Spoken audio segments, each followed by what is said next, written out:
there, Jose with Sailing Reverie, starting another project. We're going to start the process of installing our autopilot. I went with a Raymarine on-wheel autopilot. It was on sale for Christmas, so that was my Christmas gift. So I'm going to install it, and based on everything I read, I should be able to make it talk to the B&G Chartplotter. So we'll see if that actually works and we can get the two to talk and cooperate. So let me show you what we got here. Okay, so here's our Raymarine Evolution autopilot system, and this is what we're going to be installing on Reverie. Comes in a nice little pack.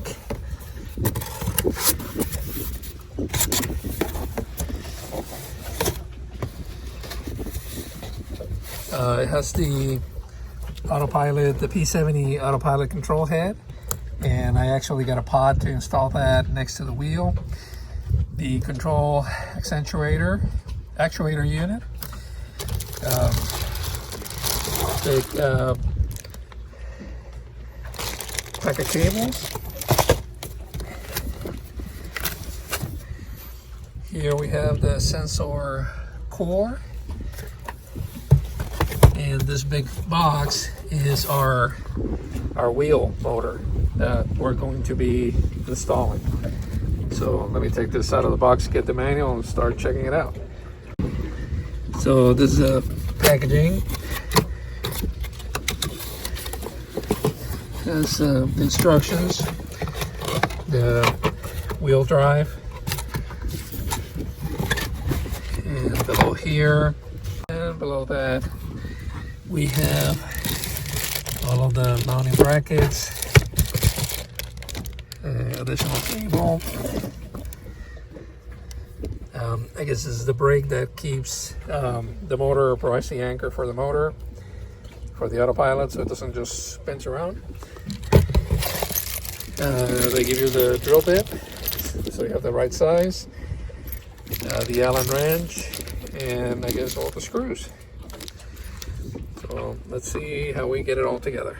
In the documentation, I guess they give you an extra year warranty, so free 3 years of warranty if you register the product within 90 days. So I better register the product. They give you the manuals, I guess, electronically, so you get all the documentation, but at least they give you the printed version of the installation instructions. So let's see what we need to do. All right, folks, so next step in our autopilot install is we have to drill the holes on the wheel mounting unit. And what they say is to hold the unit by the motor, and then you can pop out the 3 little plastic retainers that, let me put this back down. There's this little retainers that snap into the plastic, the other base, and if you notice, all of the little holes are numbered. So depending on whether you have a 3, a 4, 5, 6, 7, or 8 sprocket wheel, you will drill the holes in the appropriate place to make sure that when you mount this on the wheel, the straps are going to be in the right place on the wheel and the right legs to provide the support. So it has an arrow to indicate which way is up. These are the 2 for the first upright, and for me, my wheel has 6 spokes. I have to drill the 3 and 6 holes on this. So I'm going to get my drill out and do that. If you recall, this unit brings all of the drill bits and tools that you're going to need. So they say to use the larger drill bit for this, and to support the unit on a piece of wood when you're drilling it. Now, you're not going to be able to do this because I can't hold the camera and do this at the same time, but I'll show it to you as soon as I'm done.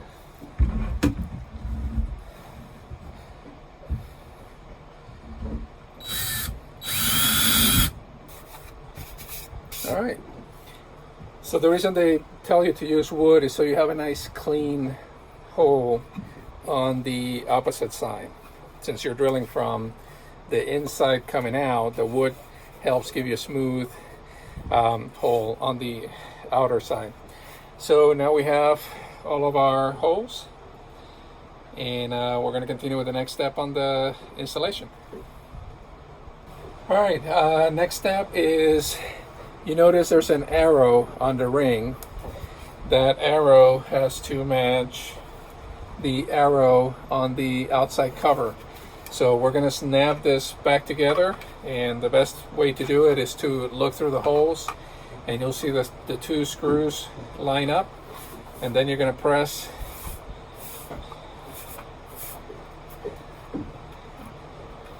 the lid back on and make sure that is firmly secure.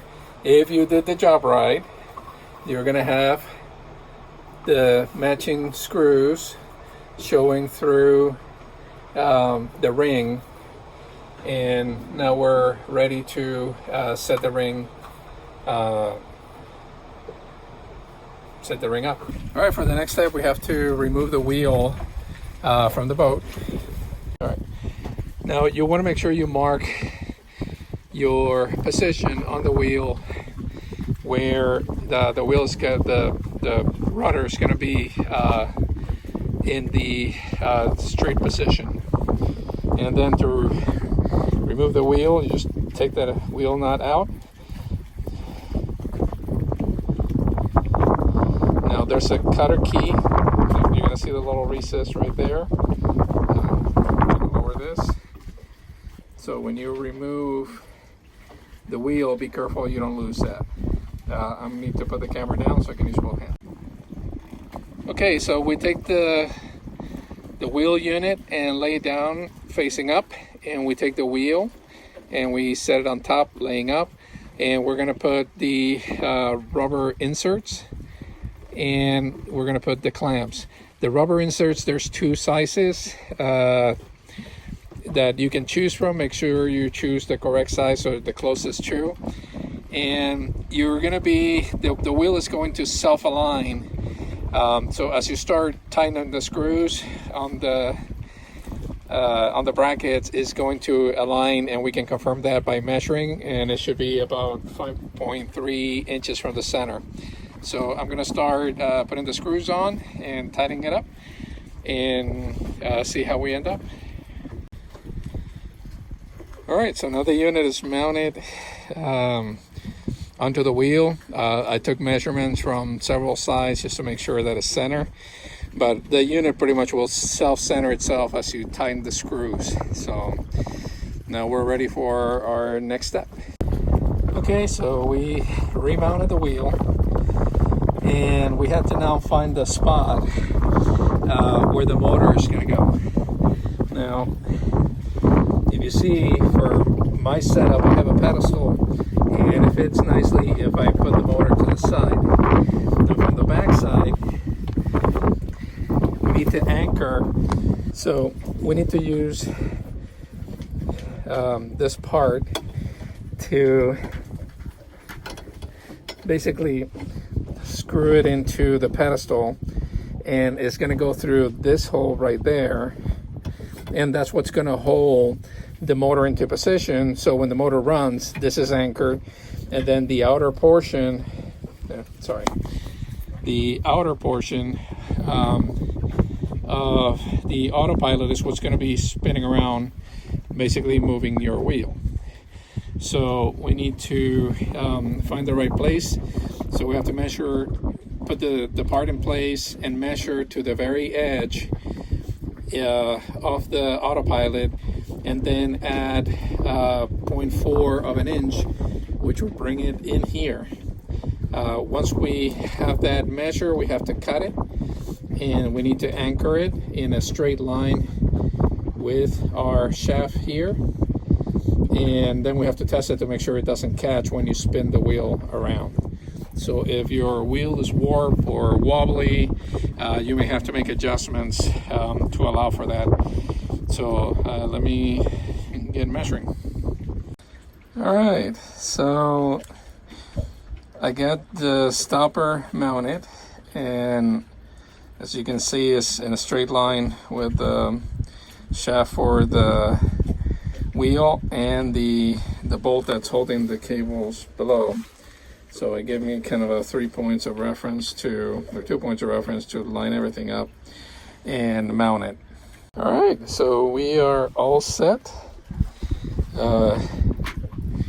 Basically, you take the clutch off, I'll take the brake off the wheel, and spin around to make sure that it's not catching on anything.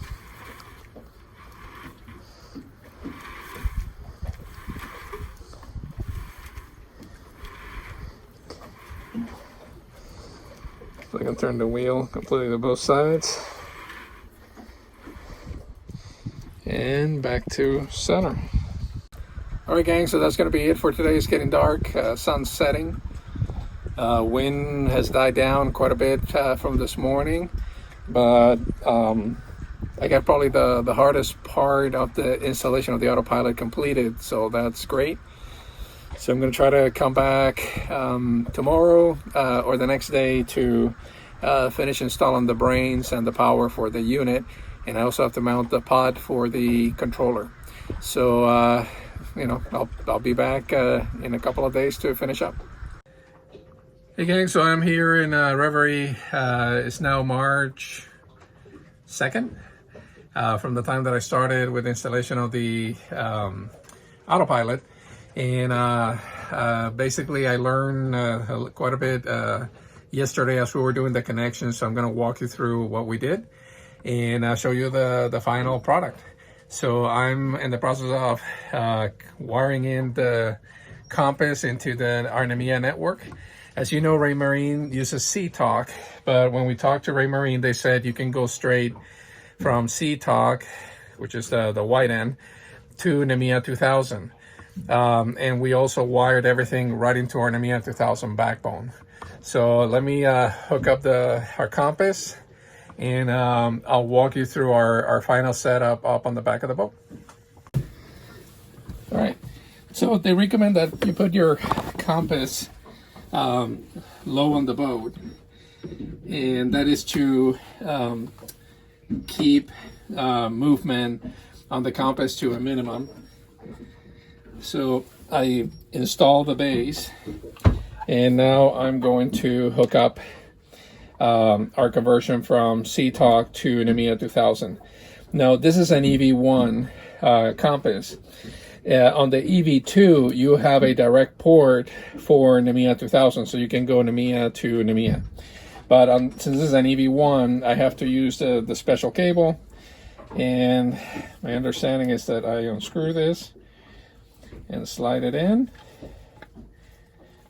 and push it in and twist and lock, and that's pretty much it. Now this is more cable than I need, but I could have done this the other way too. Now the one thing I have to make sure is that the arrow on the Raymarine is pointing forward. So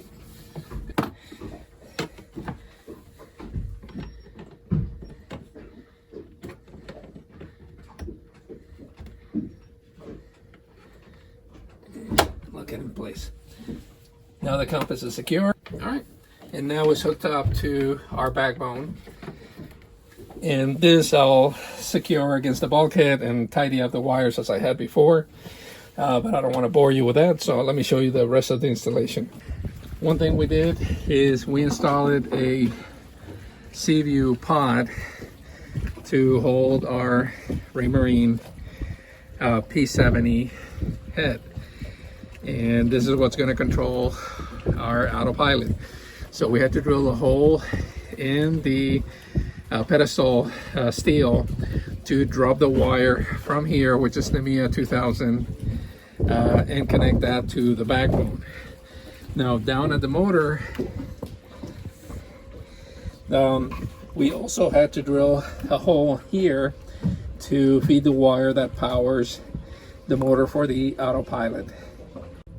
So to get the cables down, we had to drill through the deck on this side in order to drop the cables from the inside of the pipe down. So we put a lot of silicone in there to seal that hole and keep water from falling below decks. All right. So you see our two cables coming down here. And all this is going to get secured up here out of the way. Right now I'm just trying to get the video done so I can show you guys how I got everything connected. This is the P70 control head that is on the Seaview pod by the steering wheel. So what we did is extended the backbone, which is this side of the cable. This goes to the backbone, which is behind the panel. Put a T, connected our P70, and move our terminator to this end. So now we have NMEA pretty much the whole length of the boat. Okay, for the motor, we had to do two things. One is get power to the motor. So the cable that's coming under deck connects to the power port. So this is what powers, this side here is what powers the motor at the wheel. This is power coming from the panel. So this is going to go into a breaker. Pardon not using the proper green color wire, but this is a ground for the unit. So this is going to go to ground, and this is really what's going to reverse the polarity to make the wheel turn one way or the other. All right, so this is the NMEA network cable. So instead of doing the SeaTalk, basically what Raymarine told us to do was just to take an NMEA cable and basically wired it in matching the colors to the port, and basically that makes everything kind of come together nice and easy. Now this unit has a built-in 10 amp fuse, and it's going to go into a 10 amp breaker over on the panel, and that will provide power for the unit. The Raymarine actuator box also has a spare 10 amp fuse already in the box, so if you need it, you have it handy. So now we're going to put this back on.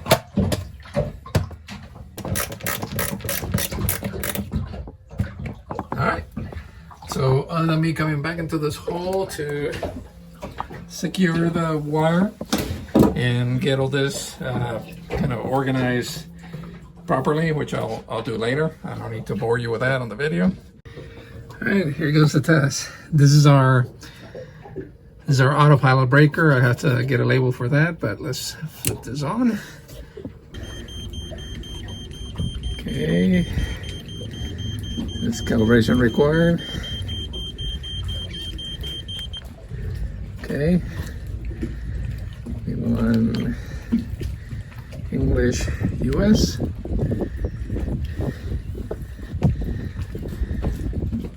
Vessel hull type. Sail. Basic set of finish. Before use, please complete commission via autopilot calibration in the setup. Okay.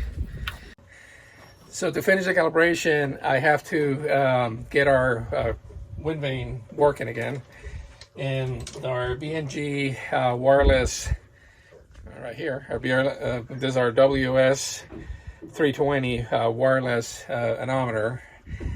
Somehow got water in here. And this is a very simple device. There is a set of magnets and a little board that's powered by the battery that's stored in here, and solar charge, and it powers this little device that's really what has the magnets to pick up the movement and then give you wind direction and speed. For some reason this whole thing was full of water. How the water got in, I have no idea, but basically it damaged the board. So I don't know if it's leaking from the top screw that kind of keeps this thing together.